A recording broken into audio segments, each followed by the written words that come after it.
राम राम जी। आपने गाड़ी के अंदर इंजन के अंदर देखे होंगे एक काला सा डब्बा लगा हुआ होता है। देखिए ये इंजन कंपार्टमेंट में काला सा डब्बा लगा हुआ होता है। ये देख सकते हैं ना। ये क्या है आखिर और गाड़ी के अंदर ही क्यों लगाया जाता है, इसके बारे में बात करेंगे डिटेल में। और मैकेनिक लोग इस पे फॉल्ट आता है तो क्यों फेलियर हो जाता है और कंपनी के लिए ये क्यों इंपोर्टेड है, इस पे आज बहुत डिटेल में हम बात करने वाले हैं। इसका नाम है चूंकि चारकोल कनिस्टर, देख सकते हैं ना, चारकोल कनिस्टर नाम है। और ये फ्यूल एफिशिएंसी के लिए बहुत फायदेमंद है, यानी गाड़ी का पेट्रोल को बचाता है, गाड़ी का माइलेज बढ़ाता है, यानी फ्यूल बचेगा तो माइलेज बढ़ेगा। दिक्कत क्या हुई थी और इस पे मैं वीडियो बनाने की नौबत क्यों आई। एक गाड़ी है हुंडई की ग्रैंड i10, देख रहे हैं ना। और इस गाड़ी में इतना तगड़ा प्रॉब्लम था कि 70,000 रुपए रिपेयरिंग में इस गाड़ी में लग गया, 70,000 रुपए। और कस्टमर्स परेशान हो गए इस गाड़ी से, फिर मुझे कांटेक्ट किया और मुंबई से देख सकते हैं नोएडा आई गाड़ी मेरे पास। 70,000 रुपए लग गया, गाड़ी का प्रॉब्लम सॉर्ट आउट ही नहीं हुआ। गाड़ी में प्रॉब्लम क्या थी, आइडल में मिसफायर करती थी बहुत ज्यादा। और गाड़ी जब चलाते थे ना तो जैसे एक्सीलेटर छोड़ते थे तो पट पट पट पट पटाखे मारती थी बहुत बुरी तरीके से। और ये कमी दूर नहीं हुई, 70,000 रुपए रिपेयरिंग में लग गया, 70,000 रुपए।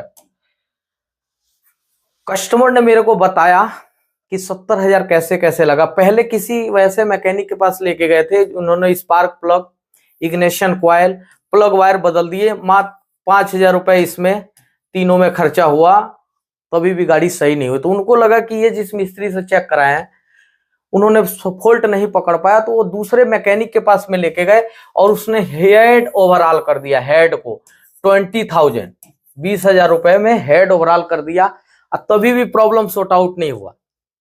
कस्टमर बहुत ज्यादा इरिटेट हो गए और उन्होंने एक कोई बड़े सर्विस सेंटर में लेके गए, मतलब वर्कशॉप ही है, और वहां लेके गए तो पूरा इंजन ओवरऑल कर दिया। देख रहे हैं ना, पूरा इंजन ओवरऑल कर दिया। 45,000 रुपए बता रहे हैं कि वहां इंजन ओवरऑल में लग गया। लेकिन मेरे पास जब गाड़ी आई तो मैंने उस फॉल्ट को 45 मिनट से 50 मिनट लगा होगा, मैंने फॉल्ट पकड़ लिया। कारण क्या था कि ये मिसफायर करती थी, ऐसे धड़कती थी आइडल पे और पटाखे मारती थी। तो मैंने कहा यार spark plug, ignition coil, plug wire, head, engine repairing हो गया फिर भी फॉल्ट सही नहीं हुआ। तो मैंने क्या किया कि कुछ पाइपलाइन जैसे कनिस्टर का, वेबरेप कनिस्टर का पाइपलाइन बंद करके गाड़ी चलाए, बिल्कुल गाड़ी सेट हो गई। तो मैंने बोला फॉल्ट इधर ही है। हमने उनसे बोला कि ऐसा कीजिए, आप एक बार उस मैकेनिक से बात कराइए मेरे को जिसने इंजन ओवरऑल किया था, हेड का नहीं, हेड और ये भी नहीं, प्लग वायर, जिसने इंजन ओवरऑल किया उस मैकेनिक से बात करिए। मैंने उस मिस्त्री से बात किया, मैंने पूछा आपने किस बेस पे इंजन ओवरऑल कर दिया। तो उन्होंने बताया कि यार गाड़ी ऐसे धड़धड़ा रही थी, बहुत ज्यादा आइडल रफ थी और पटाखे मार रही थी, प्लग वायर, इग्निशन कॉइल ये सारे चेंज हुआ था, किसी ने हेड भी चेंज कर दिया था। तो मुझे लगा कि ये इंजन के अंदर फॉल्ट है, इसलिए हमने इंजन ओवरऑल किया। फिर मैंने उनसे बोला कि आप ईवेप सिस्टम चेक किए क्या। तो बोले ये क्या होता है।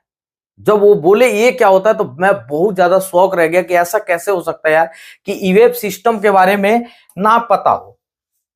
तो आज यही वीडियो है हमारा, ईवेप सिस्टम को जानेंगे सही से। और ये सच्चाई है, कस्टमर खुश होकर गए मेरे दुकान से, बहुत थोड़े पैसे में, मान के चलिए 2-2,500 रुपए में मैंने सही कर दिया था। अब पिछले महीने की बात भी है। तो हम ईवेप सिस्टम को देखते हैं सबसे पहले कि आखिर ये कैसे वर्क करता है और गाड़ी में ये फेलियर होने से मैकेनिक लोग कैसे घूमते हैं, इसके बारे में पूरी डिटेल में बात करते हैं। जब भी फ्यूल टैंक बनाया गया ना, जब फ्यूल टैंक, और चूंकि ये सिर्फ पेट्रोल गाड़ी में होता है, डीजल गाड़ी में नहीं होता, ओनली पेट्रोल गाड़ी के अंदर ये होता है। जब भी फ्यूल टैंक बनाया गया तो चूंकि फ्यूल जो पेट्रोल होता है वो एवरेप होता है, उड़ता है, डीजल नहीं उड़ेगा, पेट्रोल उड़ेगा। तो एक बोतल में, 2 बोतल में पेट्रोल और डीजल को एक साथ रखेंगे ना, अगले दिन देखेंगे तो डीजल तो उतना ही है, पेट्रोल उड़ गया, थोड़ा पेट्रोल रह गया, तो उड़ता है। तो जब इंजीनियर लोग टंकी का डिजाइन कर रहे थे ना फ्यूल टैंक का, तो फ्यूल टैंक को देखे कि यार वेबरेप होके ये फ्यूल उड़ रहा है। तो इन्होंने क्या किया, सोचा कि यार हम बाहर कनेक्शन कर देते हैं इसको। तो बाहर करने से क्या है, एक तो हमारा फ्यूल लॉस होता है, ठीक है, और इन्वायरमेंट को बहुत ज्यादा नुकसान होता है, क्योंकि इसके अंदर जो वेबरेप हो रहा है, उड़ रहा है, ये हाइड्रोकार्बन होता है। और बहुत ही ज्यादा नुकसानदायक होता है हमारे इंजन के लिए, इन्वायरमेंट के लिए भी, ह्यूमन के लिए भी। तो इन्होंने एक सिस्टम तैयार किया, सोचा कि यार ये जो उड़ रहा है ना, हम क्यों ना इस वेबरेप को, उड़े हुए पेट्रोल को हम एक जगह स्टोर कर लें और वो इंजन को दोबारा से रीयूज में ले ले। तो उन्होंने सेम टू सेम ऐसा ही सिस्टम किया। ये टंकी है, ठीक है। अब यहां से देखिए, ये एक लाइन ले जाके ये चारकोल कनिस्टर के अंदर ऐड कर दिया इस फ्यूल को, जो वेबरेप हुआ है ये फ्यूल, इसको चारकोल कनिस्टर के अंदर ऐड कर दिया। मतलब चारकोल कनिस्टर में इसको रिजर्व कर दिया बैकअप के लिए। यार ये क्या होता है, फ्यूल ऐसे करके ये इसमें आ जाता है। जब भी गाड़ी बंद होती है, धूप में खड़ी होती है, ये जैसे जैसे आपका उड़ता जाएगा वैसे वैसे इस लाइन के थ्रू यहाँ पे आके रिजर्व होता जाएगा, यानी कि इस टंकी में भर जाता है। अब जैसे हम गाड़ी को स्टार्ट करते हैं तो क्या होता है, स्टार्टिंग के टाइम में तो नहीं काम करता है, लेकिन जब हम गाड़ी को रेस देते हैं ना, तो ये देखिए यहां से एक रास्ता बना हुआ है और यहां जाके एक पर्जवाल लगाया हुआ है, देख रहे हैं नहीं, ये पर्जवाल के पास में जाके रुका रहता है ये फ्यूल वेबरेप होके।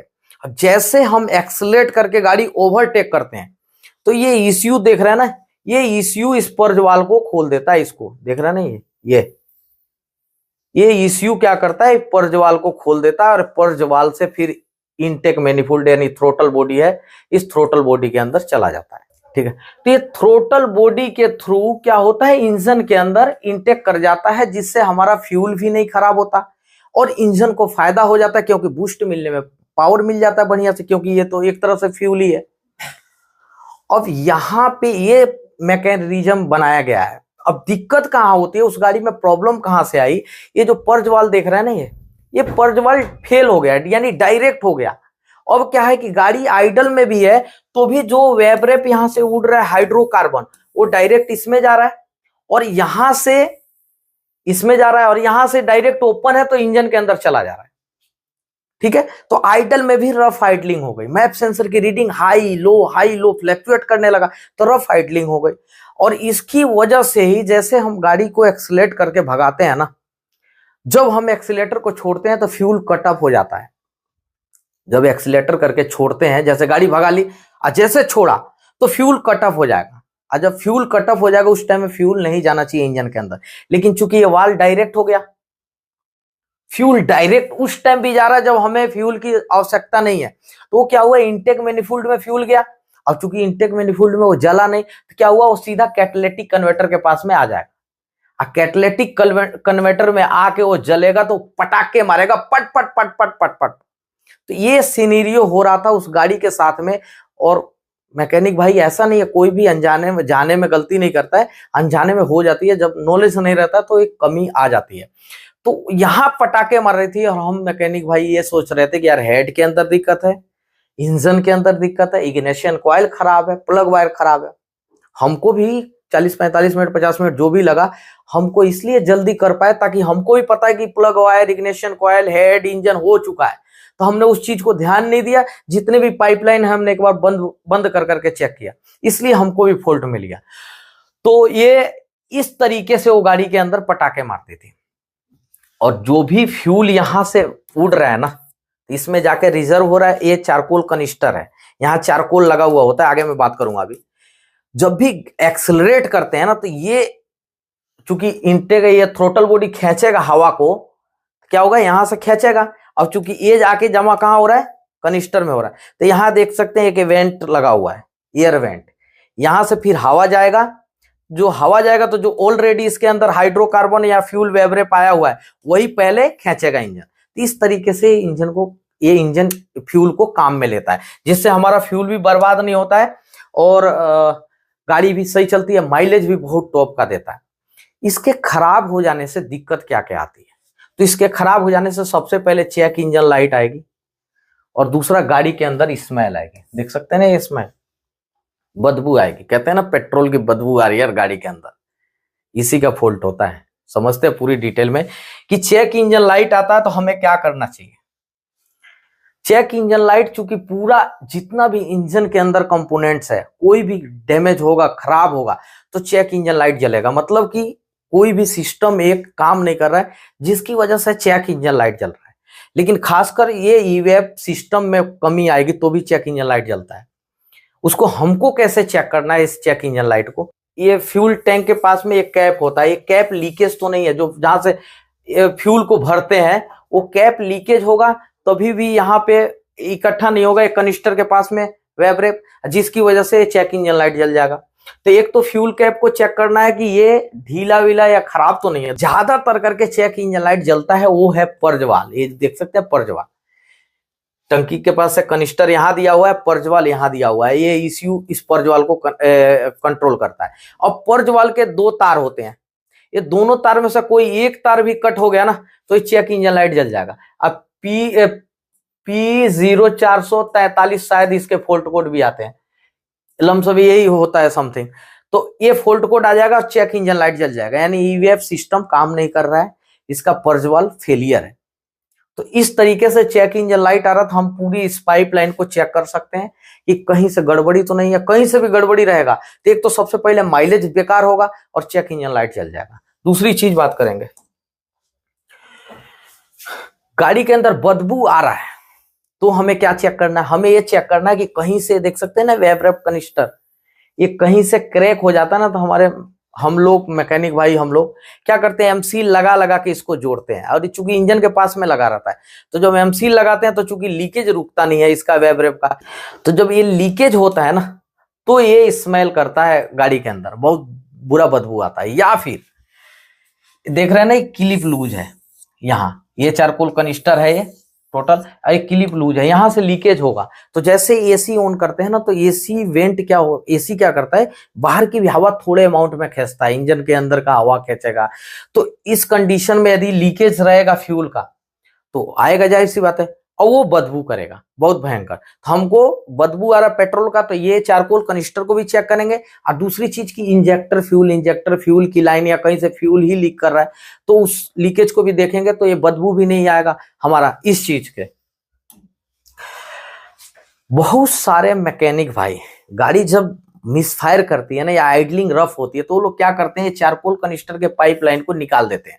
देख रहे हैं ना चारकोल कनिस्टर का पाइपलाइन लगा हुआ, तो ये निकाल के चेक करते हैं। और यदि गाड़ी सही आइडलिंग सही हो जाती है ना तो इसको निकाल के फेंक ही देते हैं, तो इसको निकाल के फेंक देते हैं, आइडलिंग हो जाती है सेट। तो बहुत सारे मैकेनिक भाई छोड़ ही देते हैं इसको, समझते हैं अरे यार ये तो फालतू की चीज है, लेकिन फालतू की चीज नहीं है। फ्यूल बर्बाद हो रहा है, उस गाड़ी में माइलेज का इशू आ जाता है, और माइलेज भी 1-2% नहीं, पूरा 5-7% माइलेज गिर जाता है इसके खाली निकाल के फेंक दें। तो बहुत सारे लोग निकाल के फेंक देते हैं। या फिर गाड़ी का टंकी के पास में लगा रहता है वेब रेप कनिस्टर, ये कई बार प्लास्टिक का होता है, लोग भी प्लास्टिक होता है, तो उस कंडीशन में ये कई बार झटका खा के नीचे गिर जाता है, लटक के टूट जाता है, और भी टूटा ही रहता है तो फिर क्या बदबू आएगा या फिर चेक इंजन लाइट जलेगा। तो ऐसे कंडीशन में हम लोग नहीं चेक कर पाते हैं, ध्यान नहीं देते हैं। या फिर गलती से किसी ने पहले काम किया और वो लगाना भूल गए तो मिस्त्री भाई जब देखते हैं इसको कि ये कुछ पाइपलाइन कनेक्शन ही नहीं है तो इसको छोड़ ही देते हैं, फिर कनेक्शन करते ही नहीं है। क्योंकि कई ज्यादातर करके लोगों को ये पता है कि यार इससे तो कोई फायदा होने वाला होता नहीं है, तो इसके लिए इसको छोड़ ही देते हैं। और ये नहीं सोचते हैं कि यार इसका सिस्टम जाने के पहले की क्या सिस्टम है, यदि चारकोल कनिस्टर लीक हो रहा है या फिर चारकोल कनिस्टर काम नहीं कर रहा, पर्ज वाल की लाइटें आ रही है या फिर वेब रेप कनिस्टर की लाइट आ रही है, तो इसको चेक ही कर लें। कई सारी गाड़ियों में क्या होता है, ये पर्ज वाल जो है, ये चारकोल कनिस्टर ऐसे देख सकते हैं ना, ये कई सारी गाड़ियों में रिपेयरेबल है, जैसे हाईलाइन की कारें हैं उसमें रिपेयरिंग हो जाता है, लेकिन कुछ कारों में रिपेयरिंग नहीं होता, बंद डिब्बा है तो बहुत महंगा नहीं होता, 600-700 के आसपास होता है, यदि खराब है तो उसको बदल देना चाहिए। लेकिन हाई लाइन की कारें हैं तो थोड़ा कॉस्टली होता है और रिपेयर भी हो जाता है। इसके अंदर देखिए ये चारकोल कनिस्टर, चारकोल भरा हुआ, इसी का नाम चारकोल है, इसीलिए चारकोल कनिस्टर बोला जाता है, क्योंकि फ्यूल को ये आसानी से सोख लेता है और जब भी हमें जरूरत पड़ता है या ओवरटेक करते हैं तो ये इसी में से फ्यूल ले लेता है, थ्रोटल बॉडी खींच लेता है, यानी थ्रोटल बॉडी में वैक्यूम होता है। ये देखिए ये 4 हिस्सों में ऐसे डिवाइड हो जाता है, ठीक है। ये देखिए ये चारकोल है, ये चारकोल इसके अंदर भरा जाता है। तो पहले क्या होता है, एक पत्ता डलेगा, फिर चारकोल डलेगा, फिर एक पत्ता डलेगा, ऊपर से एक कवर डलेगा। चारकोल ये देख सकते हैं यहाँ पे रिपेयरिंग के लिए निकाला गया बाहर, सुखा देते हैं, यदि जाम हो जाता है ना कई बार, इसको सुखा के फिर दोबारा से रिफिल कर देते हैं। जैसे डिब्बा है, डिब्बे के अंदर एक पहले स्प्रिंग डालेंगे, उसके बाद ये प्लेट डाल के ये फोम डाल देंगे, फिर उसके बाद से फोम डाल के प्लेट डाल के डिब्बा ढक्कन लगा देंगे, हमारा चारकोल कनिस्टर दोबारा से रेडी हो गया। तो चारकोल कनिस्टर से सबसे ज्यादा माइलेज का इशू आता है, जो अनजाने में फेंक देते हैं हम लोग, ठीक है। दूसरा चीज बदबू आता है, और ये चारकोल कनिस्टर का पूरा सिस्टम रहा जो आपके सामने हमने बताया। मैकेनिक भाई कोई भी बड़ा काम करने से पहले छोटे छोटे कामों को कर लीजिएगा। बताइए, सिर्फ पर्ज वाल डायरेक्ट होने के चक्कर में 70,000 रुपए किसी कस्टमर का लग जाना, ये हम लोगों के लिए कितनी मतलब बड़ी बात है, सोचने वाली बात है। तो ऐसा नहीं होना चाहिए। हालांकि उनकी जगह मैं भी रहता तो शायद मैं भी फंस जाता पहली बार में, लेकिन जब देखा यार इतना सब हुआ पड़ा है और तुक्के से मान के चलिए हाथ लग गया फॉल्ट, तो मैं अपने आप को शहंशाह नहीं मान रहा हूँ, चाहे बहुत बड़ा 30 मार खा नहीं मान रहा हूँ, वो पकड़ में आ गया। लेकिन हम लोगों को क्या है कि स्टेप बाय स्टेप चलना है, इसके प्रिंसिपल को समझना है, तभी हम फॉल्ट तक पहुंच पाएंगे। अब फॉल्ट पकड़ में आए तब पैसे लगाने में मजा आता है, लेकिन फॉल्ट पकड़ में नहीं आया उसके बाद उससे पहले ही पैसे लगा दे तो मजा नहीं आता, गलत बात है। तो ये चारकोल कनिस्टर में पूरी डिटेल रही। मिलेंगे नेक्स्ट वीडियो में नए टॉपिक के साथ, तब तक के लिए सभी भाई लोगों को दोबारा से और दिल से हर बार की तरह राम राम।